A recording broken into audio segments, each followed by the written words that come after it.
Talking about principles, we have Tulsi Gabbard.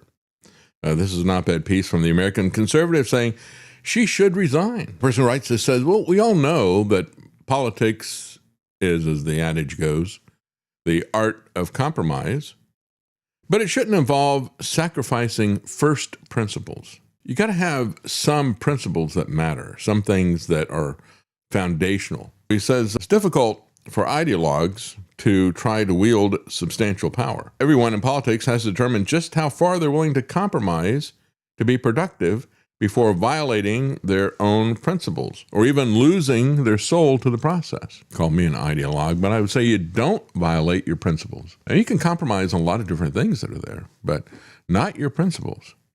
It's clear that after this weekend and the joint unprovoked American-Israeli attack on Iran, Director of National Intelligence Tulsi Gabbard must choose to resign or forfeit any respectability in the America First movement. Not just the America First movement, any respectability at all. She truthfully labeled Clinton, quote, the queen of warmongers, the embodiment of corruption, and the personification of the rot that has sickened the Democratic Party for so long. And there's also a precedent of Woodrow Wilson and William Jennings Bryan.